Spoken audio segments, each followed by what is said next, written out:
No, more seeds left behind, the greater their perceived sense of danger for that part of the yard. Julia watches the nature things.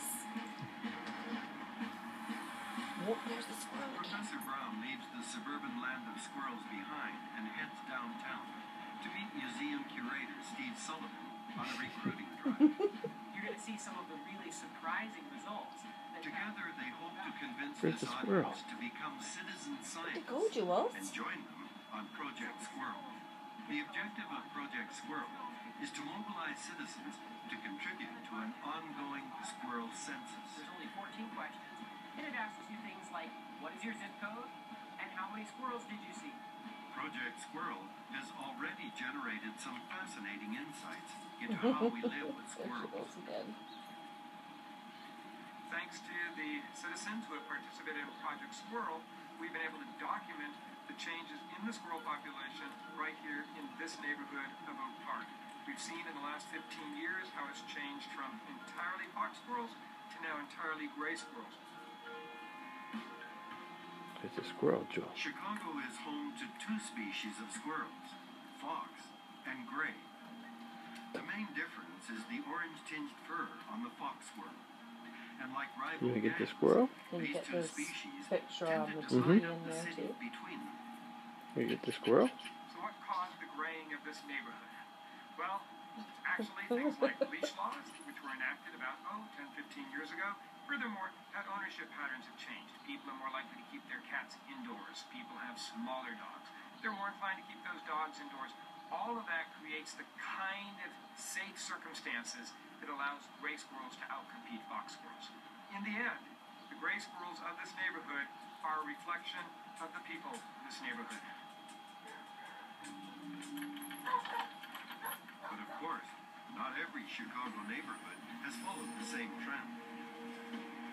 Here in the Austin neighborhoods, we are just a very short distance from Oak Park. We might expect the same thing to be going on here in Austin. In fact, what we discovered here in Austin, this is a neighborhood that is dominated by fox squirrels. First, that seems a little bit puzzling. Indeed, we were puzzled. But on closer inspection, you find a neighborhood in which people's patterns of pet ownership is a bit different than Oak Park. Only slightly. But people here in the Austin neighborhoods, because of their circumstances, are somewhat more likely to use dogs as guard dogs in their backyard rather than keeping them indoors. There's a squirrel. And fox squirrels, unlike the grays, aren't intimidated by aggressive guard dogs. They're a little bit larger than gray squirrels. That allows them to throw their weight around a little bit more in the face of predation. And they have a temperament in which they focus on their predators. They're less skittish. They're even known to approach their predators and taunt their predators. This allows fox squirrels then to be more successful than gray squirrels in an environment where you have more natural predators. So in a sense then, the fox and the gray squirrels provide a living indicator of ourselves in the way we manage ourselves in our neighborhoods. Joel returns to his backyard experiment to collect what the squirrels have left behind. It's been a really great day. We put out the food trays this morning. The squirrels have been feeding in them all day long. And now we come in the afternoon and we collect the dregs. We sift out of the food trays with the squirrels who are not willing to harvest or feed on. It is these seeds that they left behind that we will take back to the lab. We will weigh them. And in this way, the squirrels will tell us what they thought of this yard.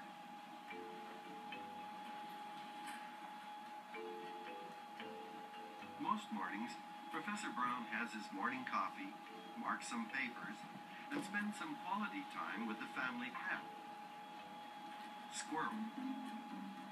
Rowdy. Ordinarily, I would not recommend that anybody keep a squirrel in the house. They're wild animals. In a sense, they really don't make the best pets in the entire world.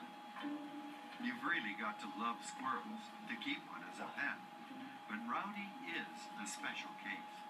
Rowdy represents then essentially a failure of rehabilitation. So ideally we would have liked him to have rehabbed and been out in the wild, but now, 6 years later, Rowdy is still here.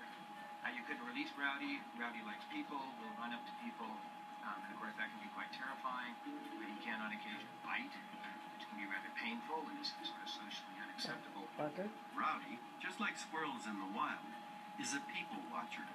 The squirrels in the city will actually get to know us quite well. In fact, remarkably well. Probably better than we get to know them.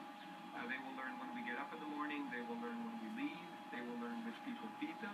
They will learn which people chase them. And all of that makes perfect sense because we are a critical part of their ecology. What they don't do is they have no sense as to why we do what we do. They simply know what we do and why it's important to them. And that's true of Rowdy. He has no idea why I do what I do.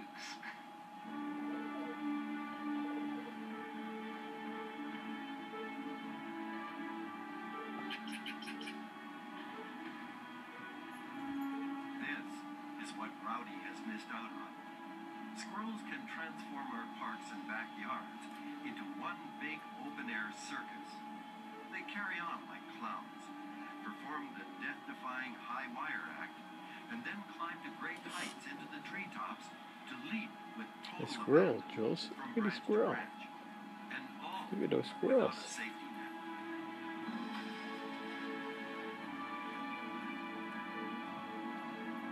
But I haven't seen her watch anything that closely. But this is their natural element, and their bodies have evolved over millennia to facilitate life in the trees.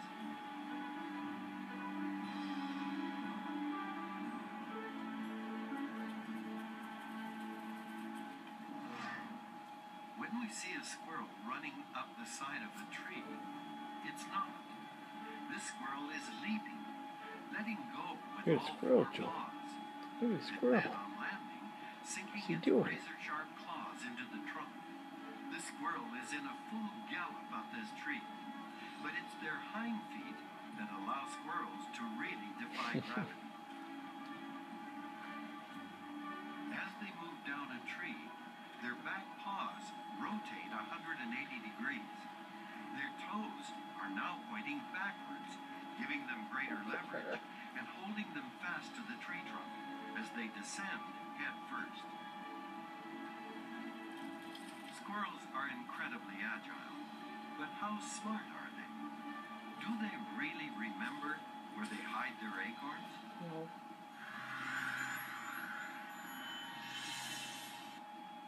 Next on Doc Zone, Pippi the young job seeker